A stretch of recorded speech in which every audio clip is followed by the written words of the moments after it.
Amici bellini, buongiorno, è un nuovo giorno, è un giorno in cui ci ritroviamo col passaggio dei gironi in Europa League, era una cosa importantissima per il morale, per il ranking, per i soldi, per lo sfizio, per un po' di tutto, perché non volevamo fare la fine dell'Inter, ma dobbiamo analizzare perché questa è stata una partita che ha diviso molti tifosi, alcuni sono furiosi, altri sono molto soddisfatti. Analizziamo, andiamo. È letteralmente immarcabile. Se la vede Gattuso. Mi sposto insomma da questa parte perché mi prendo qualche rischio e vediamo se si può fare, se non c'ho blocchi. Mi sto prendendo qualche rischio, penso che dalla reazione l'avete visto.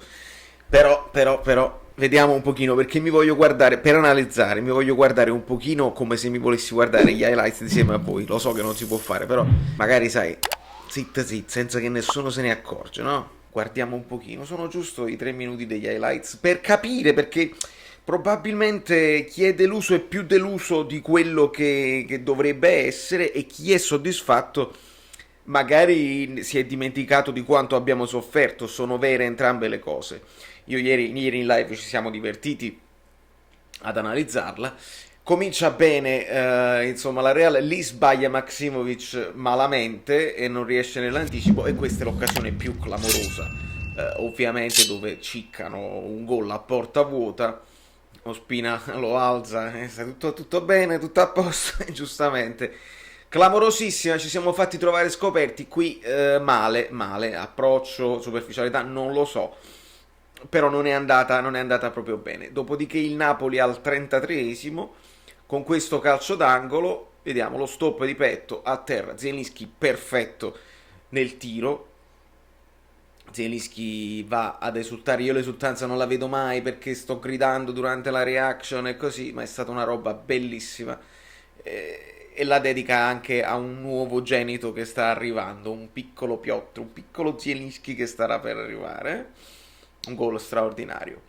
Mancano alcune azioni sicuramente perché qua già siamo al secondo tempo dove ci imbucano e questa è un'azione anche clamorosa dove arriva, vedi, arriva al tiro quasi indisturbato credo sia Merino, esatto, fa fuori Koulibaly così e poi sfiora il palo.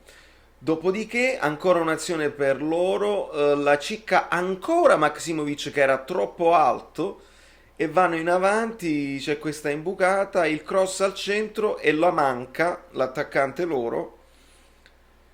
Questo insomma è stato un altro bel rischio, la ciccano un po' tutti e così. Loro sono stati un po' spuntati in fase di finalizzazione, si può dire. E qua siamo già alla fine, mancano un sacco di azioni che adesso ricorderemo. Qui sbaglia Gulam perché entra male, la prende con la schiena e la palla resta nella disponibilità del giocatore della Real Sociedad. Insomma, c'è poco in questi highlights che ci ripropone DAZN, ma ci stiamo dimenticando delle cose molto importanti che io mi voglio... Ci rimettiamo da questa parte, scusate perché non sto comfortable, non sto comodo, ecco, sto un po' più comodo così, e cerchiamo di ricordarci anche quello che non è stato. Se il Napoli decide, il Napoli si mette 4-3-3. Chiariamo subito i dubbi se qualcuno non l'avesse capito o notato. Era un 4-3-3 a tutti gli effetti. Perché?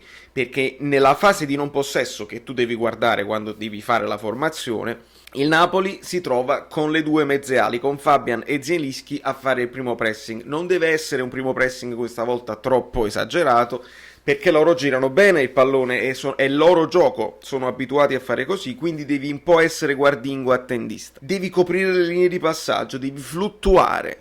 È lì che col joystick ottimo Gattuso, fatemelo dire, ottimo Gattuso perché l'ha preparata bene, il Napoli doveva bloccare le linee di passaggio e non permettere imbucate e quindi costringerle ad andare per vie laterali, dove sono entrati qualche volta, però loro, senza Oyarzabal, senza David Silva, hanno avuto un po' di difficoltà.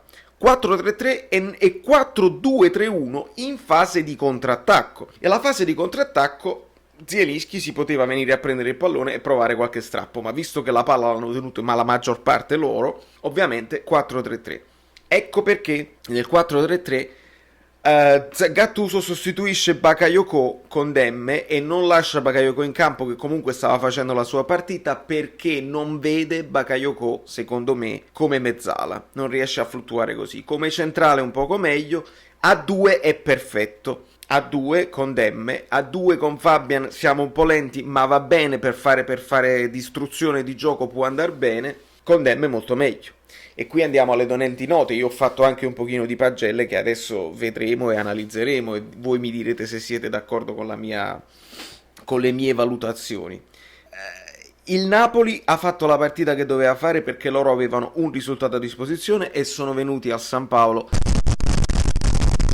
per fare la partita e per vincere. Hanno le capacità tecniche per metterci sotto e lo hanno fatto, e in parte lo hanno fatto anche all'andata. Quindi il Napoli sapeva di dover soffrire, abbiamo sofferto bene fino alla fine, perché poi il gol arriva praticamente a tempo scaduto con il Napoli ampiamente qualificato. Alla fine arriva anche il gol in extremis del Rijeka che condanna la Z, che non dobbiamo sottovalutare, non dobbiamo dire la Z ha perso con Rijeka, erano scarsi. No, la Z ha cambiato allenatore perché c'è stata Maretta, adesso c'è Maretta in società perché l'allenatore si era accordato con il Feyenoord, e quindi sempre con i giudizi dobbiamo sempre ricordare una cosa: ogni partita fa storia a sé, perché altrimenti l'Inter contro lo Shakhtar allora dovrebbe perdere tutte le partite, fare 0-0 tutte le partite in campionato. Non è così. Ogni partita fa storia a sé, ci sono le partite storte e le partite che ti vanno bene. L'arbitro non l'abbiamo menzionato, menzioniamolo anche questa volta, perché Lozano se n'era scappato almeno 2 volte, almeno. Se non vuoi dare il giallo, devi dare, cioè se non vuoi dare il rosso devi dare almeno il giallo in 2 occasioni. Uno è arrivato, l'altro no, non ha chiamato nemmeno fallo, ha chiamato addirittura il calcio d'angolo. Arbitraggio veramente pessimo, alcuni falli non chiamati nemmeno. Ricordo un Politano che si sta ancora mantenendo il ginocchio. Comunque, facciamo la chiosa sull'arbitraggio perché non vogliamo essere troppo lamentosi e pesanti, però segniamoci anche questa perché non ci è piaciuta. E andiamo a fare un pochino i numeri, andiamo ad analizzare un pochino questi voti che non sono altissimi, nonostante il pareggio con la Real è un buon risultato, siamo passati da primi, ma non sono altissimi perché comunque il Napoli ha subito troppo, e lo diciamo e si dice assolutamente. Ospina si prende 7 perché non lo abbiamo visto negli highlights, ma fa anche una buona parata nel primo tempo.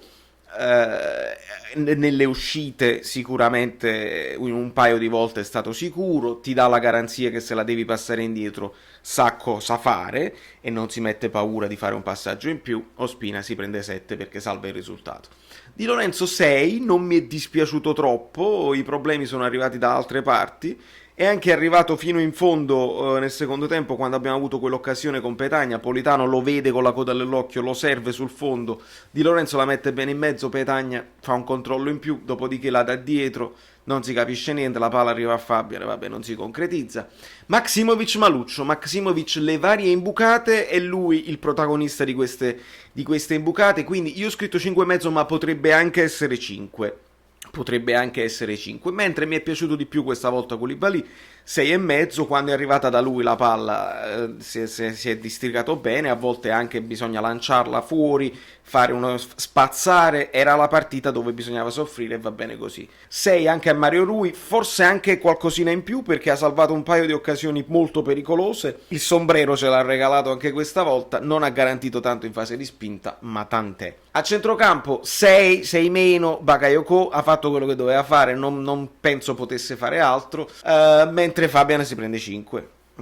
Fabian, aspettiamo che prima o poi ci garantisca una bella prestazione e ci metta tutti a zittire, ma purtroppo finora, se non ce la garantisce, troppe palle anche perse, un pochino motion interdizione, non illumina niente e non va bene, così non va bene. Ha giocato tutta la partita perché aveva riposato quell'altra, ma era il primo che doveva uscire quest'oggi, mentre Zielinski si prende 7 perché è il man of the match, la segna, sta caldo, ed è un giocatore che ti permette di essere fluido in questi 2 sistemi di gioco che stiamo affrontando. In attacco Darei 6,5 a Lozano, che comunque ti scappa sempre e ti costringe a fare il fallo, poi sta all'arbitro chiamarlo e cacciare i cartellini, ma Lozano comunque è pericoloso, in una solo finale gli resta il pallone un pochino dietro, insomma non riesce a essere deciso nel tiro finale. Però 6,5 secondo me se l'è meritato, come si è meritato 6,5 Insigne per il sacrificio incredibile che ha fatto. Era più terzino di Mario Rui, è stato molto più terzino di Coulà, è stato straordinario. Non si può chiedere di più a sto ragazzo, non si può chiedere di più. Capitano vero anche ieri. E Zielinski, scusatemi, e Mertens direi 5,5. Non ha fatto troppe cose, non l'ho visto proprio brillantissimo, però gli si chiedeva quel lavoro là, un lavoro là che Petagna ha fatto anche meglio in quei pochi minuti. Poi dopo entra Elmas, poca roba. Gulam malissimo, Gulam meriterebbe un voto basso, ma non glielo diamo. A Gattuso do 6,5 perché aveva capito che questa era la partita da fare e ha telecomandato la difesa, specialmente nel secondo tempo. Detto questo, da New York Valero Fluido è tutto. Io ieri sono andato anche live sull'altra piattaforma, mi sono divertito tantissimo. Posterò un video con una nuova rubrica probabilmente domani, vedremo, e state tuned, canale Telegram e cose varie, perché ho delle cose per voi, sono delle sorprese, voglio divertirmi e voglio farvi divertire, no, non mancate. Amici bellini, vi siete iscritti al canale? Lasciate il like, se non vi siete iscritti al canale siete completamente pazzi, e se arriviamo a 5.000 iscritti io poi vi faccio un regalo, estrazione a sorte, si chiama giveaway, da Brooklyn, Saverio Solido, non mi ricordo.